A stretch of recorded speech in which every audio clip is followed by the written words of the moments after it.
কবিগুরু রবীন্দ্রনাথ ঠাকুরের ছোট গল্প থেকে পাঠ করে শোনাব আজ কাবুলিওয়ালা গল্পের দ্বিতীয় পর্ব। সাংঘাতিক আঘাত করার অপরাধে কয়েক বছর রহমতের কারাদণ্ড হইল। তাহার কথা এক প্রকার ভুলিয়া গেলাম। আমরা যখন ঘরে বসিয়া চিরাভ্যস্ত মতো নিত্য কাজের মধ্যে দিনের পর দিন কাটাইতাম, তখন একজন স্বাধীন পর্বতচারী পুরুষ কারা প্রাচীরের মধ্যে যে কেমন করিয়া বর্ষা যাপন করিতেছে তাহা আমাদের মনেও উদয় হইত না।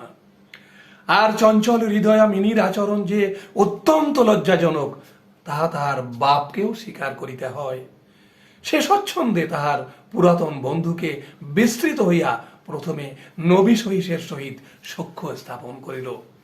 পরে ক্রমে যত তাহার বয়স বাড়িয়া উঠিতে লাগিল, ততই সখার পরিবর্তে একটি একটি করিয়া সখী জুটিতে লাগিল। এমনকি এখন তাহার বাবার লিখিবার ঘরেও তাহাকে আর দেখিতে পাওয়া যায় না। আমি তো তাহার সহিত এক প্রকার আড়ি করিয়াছি। কত বৎসর কাটিয়া গেল, আর একটি শরৎকাল আসিয়াছে। আমার মিনির বিবাহের সম্বন্ধ স্থির হইয়াছে। পূজার ছুটির মধ্যে তাহার বিবাহ হইবে। কৈলাসবাসিনীর সঙ্গে সঙ্গে আমার ঘরের আনন্দময়ী পিতৃভবন অন্ধকার করিয়া পতিগৃহে যাত্রা করিবে। প্রভাতটি অতি সুন্দর হইয়া উদয় হইয়াছে। বর্ষার পরে এই শরতের নূতন ধৌত রৌদ্র যেন সোহাগায় গলানো নির্মল সোনার মতো রং ধরিয়াছে। এমনকি কলিকাতার গলির ভিতরকার স্টক জর্জর অপরিচ্ছন্ন ঘেঁষাঘেঁষি বাড়িগুলোর উপরেও এই রৌদ্রের আভা একটু অপরূপ লাবণ্য বিস্তার করিয়াছে। আমার ঘরে আজ রাত্রি শেষ হইতে না হইতেই সানাই বাজিতেছে। সে বাঁশি যেন আমার বুকের পঞ্জরের হাড়ের মধ্য হইতে কাঁদিয়া কাঁদিয়া বাজিয়া উঠিতেছে। করুণ ভৈরবী রাগিনীতে আমার আসন্ন বিচ্ছেদ ব্যথাকে শরতের রৌদ্রের সহিত সমস্ত বিশ্ব জগৎময় ব্যাপ্ত করিয়া দিতেছে। আজ আমার মিনির বিবাহ। সকাল হইতে ভারী গোলমাল, লোকজনের আনাগোনা, উঠানে বাঁশ বাঁধিয়া পাল খাটানো হইতেছে। বাড়ির ঘরে ঘরে এবং বারান্দায় ঝাড় টাঙ্গাইবার টুংটাং শব্দ উঠিতেছে। হাক ডাকের সীমা নেই। আমি আমার লিখিবার ঘরে বসিয়া হিসাব দেখিতেছি। এমন সময় রহমত আসিয়া ছেলাম করিয়া দাঁড়াইল। আমি প্রথমে তাহাকে চিনিতে পারিলাম না। তাহার সে ঝুলি নাই, তাহার সে লম্বা চুল নাই, তাহার শরীরে পূর্বের মতো সে তেজ নাই। অবশেষে তাহার হাসি দেখিয়া তাহাকে চিনিলাম। কহিলাম, কিরে রহমত, কবে আসিলি? সে কহিল, কাল সন্ধ্যাবেলা জেল হইতে খালাস পাইয়াছি। কথাটা শুনিয়া কেমন কানে খট করিয়া উঠিল। কোন খুনিকে কখনো প্রত্যক্ষ দেখি নাই, ইহাকে দেখিয়া সমস্ত অন্তঃকরণ যেন সংকুচিত হইয়া গেল। আমার ইচ্ছা করিতে লাগিল, আজিকার এই শুভ দিনে এই লোকটা এখান হইতে গেলেই ভালো হয়। আমি তাহাকে কহিলাম, আজ আমাদের বাড়িতে একটা কাজ আছে, আমি কিছু ব্যস্ত আছি, তুমি আজ যাও। কথাটা শুনিয়া সে তৎক্ষণাৎ চলিয়া যাইতে উদ্যত হইল। অবশেষে দরজার কাছে গিয়া একটু ইতস্তত করিয়া কহিল, খোকিকে একবার দেখিতে পাইব না? তাহার মনে বুঝি বিশ্বাস ছিল মিনি সেইভাবেই আছে। সে যেন মনে করিয়াছিল মিনি আবার সেই পূর্বের মতো কাবুলিওয়ালা করিয়া ছুটিয়া আসিবে। তাহাদের সেই অত্যন্ত কৌতুকাবহ পুরাতন হাস্যালাপের কোন রূপ ব্যত্যয় হইবে না। এমনকি পূর্ব বন্ধুত্ব স্মরণ করিয়া সে এক বাক্স আঙুর এবং কাগজের মোড়কে কিঞ্চিত কিশমিশ বাদাম বোধ হয় কোন স্বদেশী বন্ধুর নিকট হইতে চাহিয়া চিন্তিয়া সংগ্রহ করিয়া আনিয়াছিল। তাহার সে নিজের ঝুলিটি আর ছিল না। আমি কহিলাম, আজ বাড়িতে কাজ আছে, আজ আর কাহারও সহিত দেখা হইতে পারিবে না। সে যেন কিছু ক্ষুণ্ণ হইল। স্তব্ধভাবে দাঁড়াইয়া একবার স্থির দৃষ্টিতে আমার মুখের দিকে চাহিল। তারপরে বাবু ছেলাম বলিয়া দ্বারের বাহির হইয়া গেল। আমার মনে কেমন একটু ব্যথা বোধ হইল।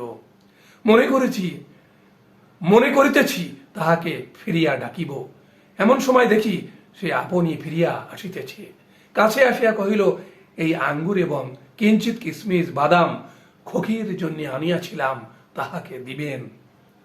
আমি সেগুলো লইয়া দাম দিতে উদ্যত হইলে সে হঠাৎ আমার হাত চাপিয়া ধরিল, কহিল, আপনার বহুত দয়া, আমার চিরকাল স্মরণ থাকিবে, আমাকে পয়সা দিবেন না।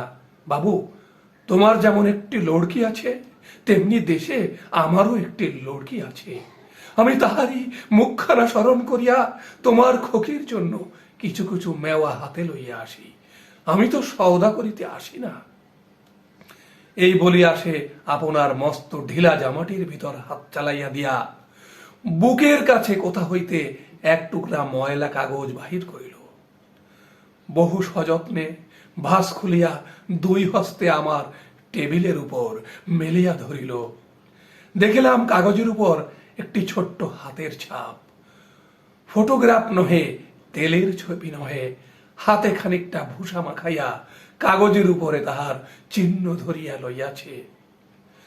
কন্যার এই স্মরণ চিহ্নটুকু বুকের কাছে লইয়া রহমত প্রতি বৎসর কলকাতার রাস্তায় মেওয়া বেচিতে আসে। যেন সেই সুকোমল ক্ষুদ্র শিশু হস্তটুকুর স্পর্শকানি তাহার বিরাট বিরোহী বক্ষের মধ্যে সুধা সঞ্চার করিয়া রাখে। দেখিয়া আমার চোখ ছল ছল করিয়া আসিল। তখন সে যে একজন কাবুলি মেওয়াওয়ালা আর আমি যে একজন বাঙালি সম্ভ্রান্ত বংশীয়, তাহা ভুলিয়া গেলাম। তখন বুঝিতে পারিলাম সেও যে আমিও সে, সেও পিতা আমিও পিতা। তাহার পর্বত গৃহবাসিনী ক্ষুদ্র পার্বতীর সেই হস্তচিহ্ন আমারই মিনিকে স্মরণ করাইয়া দিল। আমি তৎক্ষণাৎ তাহাকে অন্তঃপুর হইতে ডাকাইয়া পাঠাইলাম। অন্তঃপুরে ইহাতে অনেক আপত্তি উঠিয়াছিল, কিন্তু আমি কিছুতে কর্ণপাত করিলাম না।